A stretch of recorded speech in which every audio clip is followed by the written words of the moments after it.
The last Outlander episode of the year, episode 14, has just been released. It showed Lord John successfully returning home and confronting Jamie, with William becoming the central focus alongside Jane, little Fanny, and Bree escaping from Lot Cameron. It was a slower episode compared to the fast-paced ones in Part 2. The reason for this? Diana Gabaldon wrote this episode.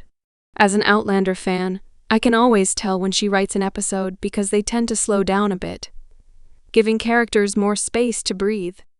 Some might see it as a filler episode, but don't worry, episode 15 will wrap things up.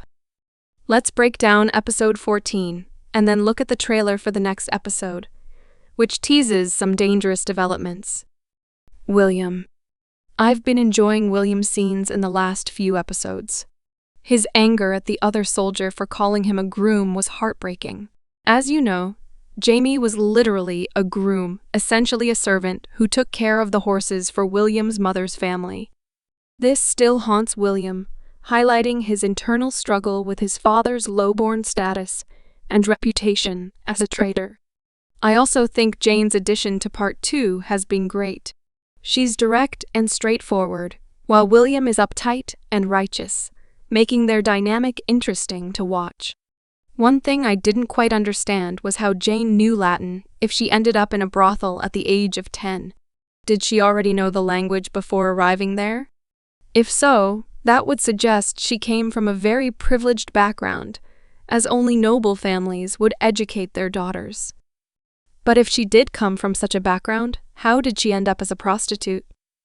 There's also the possibility that a client took a special interest in her and taught her Latin. Otherwise, she wouldn't have had the time to take classes. I don't know why I focused so much on this, but I guess I'm just curious. I'd love to hear your thoughts on this as well. One more thing about Jane. Her killing Captain Harkness and running away felt significant.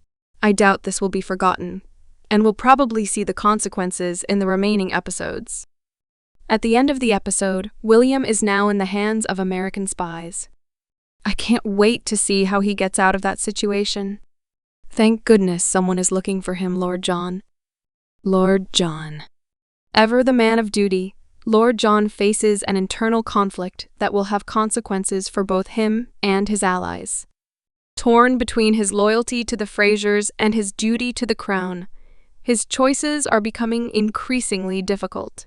His relationship with Jamie has always been complex, brotherly at times, rivalrous at others. But in this episode, his loyalty is truly tested in ways that will affect not just him, but everyone around him. Fans have always wondered if Lord John will ever truly break free from his past, and episode 14 might just give us a glimpse of that answer. At the end of the day, I loved how Jamie called William our son, and let Lord John go to find him. I feel like William will be the one to bring these two back to a normal friendship. I can't wait for that because I don't like them holding a grudge against each other. Claire and Lafayette. It's always one of my favorite parts of Outlander, when we see Claire geeking out over historical figures she's only read about in history books. I'm sure many of us have imagined ourselves in that same position. I know I have. Especially when she met Lafayette. I always knew him as one of the heroes of the French Revolution, but I had forgotten about his involvement in the American Revolution. That was a nice surprise. And it was hilarious watching Claire eating that jellied eel while everyone around her was having a serious war conversation. Bree. I do feel like Bree's storyline is getting dragged out. Months have passed in the 1778 storyline, but only 2 days in Bree's timeline?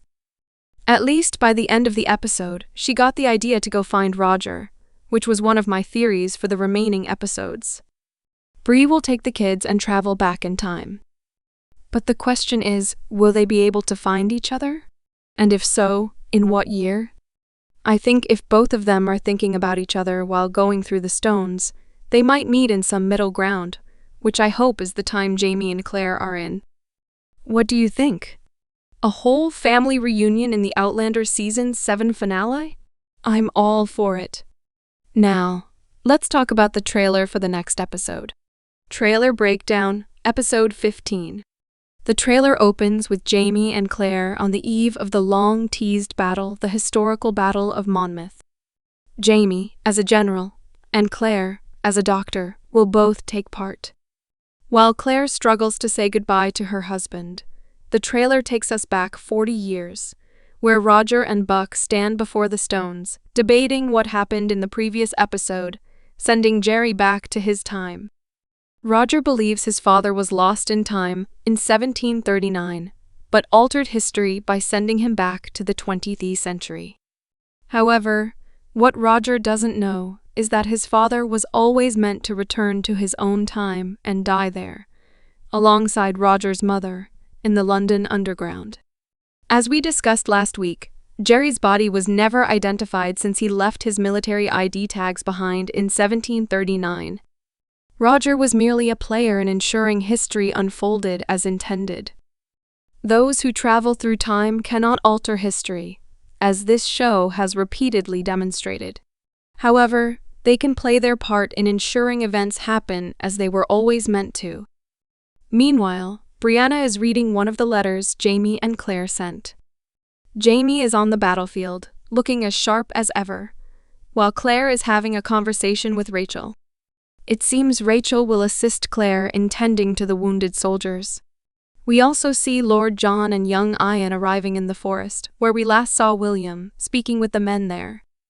This is incredibly exciting. The next scene shows two men on horseback. I believe they are Lord John and William. The battle is truly beginning. Then, we see Rachel and Denzel rushing off. It looks like the American camp is under attack, and Claire refuses to leave the wounded behind, which spells danger. Jamie and his men advance toward the enemy. The British soldiers are right in front of the American camp, exactly where Claire must be. Young Ian attacks one of the soldiers who captured William. Someone is holding a gemstone. I strongly believe this is Brianna. She has decided to time travel and is staring at the gemstone just before making the leap. What do you think? Let me know in the comments. More action follows, with Lord John and young Ian proving their bravery while attempting to rescue William. Claire is tending to a wounded soldier. It's difficult to tell who he is, but I think it might be Percy. I could be wrong though. We'll see. The trailer ends with shots fired from both sides, followed by a final look at Jamie and Claire before the battle. Now, let's discuss some spoilers for episode 15, particularly the significance of the title. Written in my own heart's blood. If you don't want spoilers, stop watching here. Thanks for tuning in. If you're still here, let's dive in. Written in my own heart's blood is also the title of the 8th book in the Outlander series. It comes from one of the most heartbreaking moments in the novel. Claire is shot during the Battle of Monmouth and is bleeding out. You may have already seen a glimpse of this moment in the credits this season. If so, it's likely from this scene. Even recounting this moment brings tears to my eyes. I can't imagine how Diana Gabaldon wrote it. Claire is critically wounded and on the verge of death. At that moment, Jamie decides to resign from being a soldier. He writes his letter of resignation in Claire's blood and refuses to leave her side, hence the title Written in My Own Heart's Blood. I have a feeling episode 15 will end with Claire being shot, and the most painful moments will unfold in episode 16. What do you think? If you want more insights into the future of the series, check out this video.